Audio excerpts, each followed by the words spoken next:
Président Ongaro, comment on se sent à quelques jours du Supercross? Eh bien, on sent très bien puisque nos travaux sont bien avancés, mais en même temps, on a du stress parce que c'est dans 8 jours. Mais bon, on a eu une bonne équipe qui a bien travaillé cette année. Le terrain est bien remodelé, donc bien tout en étant stressé. Parce que c'est vrai que maintenant, c'est une grosse machine, le Supercross de Lyon. Hein. C'est devenu une des plus grosses machines puisque c'est la 32e année. Ouais. Mais c'est vrai que maintenant, dans tous les Supercross qu'il y a d'été, on est en tête, comme à l'époque, le Supercross de la Tremblade. D'accord. Et combien de personnes à peu près travaillent sur l'événement? Alors, on va dire le noyau dur et après le jour de l'événement. Alors le noyau dur, c'est 8 personnes pendant des semaines. Et le jour de l'événement, c'est 150 personnes. D'accord. Voilà. Et le record de fréquentation sur Supercross? Alors 1999, avec David Villemain, 10 000 personnes. Ah ouais. Parce que ce qui est assez exceptionnel, en fait, c'est les gens ne mesurent pas. Alors Brinon, c'est une petite commune qui est pas loin d'Auxerre, pas très loin de Troyes, mais plus proche d'Auxerre quand même, à côté de la 6, donc ça c'est facile pour sortir. Mais Brinon, c'est une toute petite bourgade, quoi. C'est quand même étonnant d'avoir un Supercross avec autant de succès populaire. Ah, parce que Brinon, faut savoir aussi qu'en 1956, il y avait déjà du motocross. Donc Brinon, c'est quand même la ville du motocross. C'était pas toi le président en 1956? Pas encore. Non, je vais bientôt fêter mes 50 ans de présidence. Ouais. Voilà. Et puis après, en 92, est arrivé le Supercross. Ouais, c'est voilà. ça. 1992, et avant tu faisais du sidecar cross aussi, enfin des cross inter, il y a eu de tout quoi. Cross inter, sidecar cross inter, et en 91, on a tout de suite changé parce que on a vu que le dimanche était compliqué pour faire venir les spectateurs, et il fallait absolument faire du supercross la nuit, parce que la nuit les gens ils sortent. C'est quoi qui t'a fait prendre le virage du Supercross? Parce que c'est toi qui l'as décidé. C'était quoi? C'était la Bailmania à l'époque? On était à fond dans... Parce que j'étais à Bercy en 84, j'ai fait tous les Bercy, okay. Et puis pour moi c'était un spectacle, et il n'y avait que ça qui... J'étais sûr qu'on allait attirer du monde. Ouais. Donc voilà, puis bon, c'est un spectacle, les gens, il y a des gradins, il y a du feu d'artifice, il y a des pom-poms, donc ouais.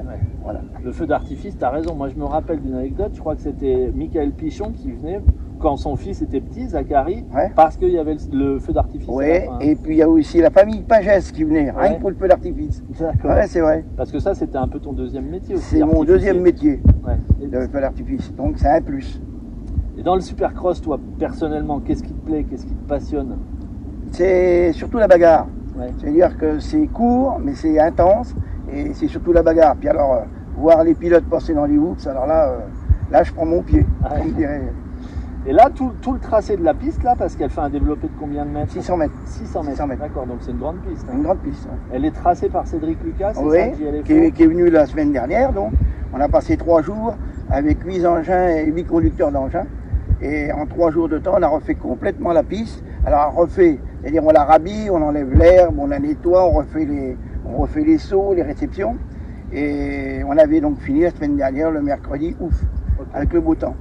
Et là, ce sera la dernière épreuve du championnat outdoor de Supercross, oui. En fait. Hein. Ouais, c'est là où seront qualifiés les pilotes 125 Academy, où il y aura 5 pilotes qui pourront aller après sur Paris et tout.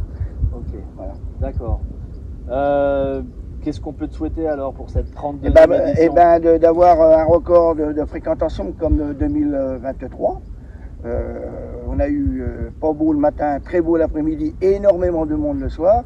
Donc j'espère que c'est bien parti. D'après ce qu'on voit en pré-vente, c'est bien parti. Donc on espère qu'on fasse aussi bien que l'année dernière. Je sais que pour la météo, tu as toujours choisi un peu tes dates par rapport aux lunes, etc., avec les paysans. C'était mon père surtout. Et tu as toujours eu bon, ouais, quasiment toujours eu bon. C'était mon père qui me disait toujours, t'auras de l'eau à telle heure, ouais. Voilà, ou t'auras pas d'eau. Et ça fonctionnait? Ouais, ça fonctionnait. Là, pour l'instant, on attendra mercredi. Ok, donc on rappelle la date, c'est le 7 septembre. Alors c'est le 7 septembre, ouverture des portes à midi, démarrage. Il y aura déjà des courses à 18h en 125. D'accord. Donc autant que le spectateur vienne toute la journée. Et puis... tu as un petit village aussi d'exposants, je crois. Village d'exposants, parking juste en face. Ouais. Donc c'est pas... La route est donc coupée pendant ce temps-là. Donc du monde, et puis venez bien l'après-midi, puisqu'il y a tout ce qu'il faut pour manger sur place, pour boire sur place. Et puis à 20h, le spectacle démarre. Donc ne loupez pas, ça démarre à 20h. Et alors bon, tant que bon bourguignon, tu n'as pas donné le tarif. Le tarif de l'événement, c'est combien? Alors le tarif de l'événement en pré-vente, c'est 26 en pré-vente, donc allez-y. Et au guichet, c'est 31 €. D'accord, Voilà. ok. En soutenant le pilote du motoclub, Thomas Ramet. Thomas Ramet sur mon maillot et avec Les partenaires. derrière. Président, à samedi prochain. Merci Thierry.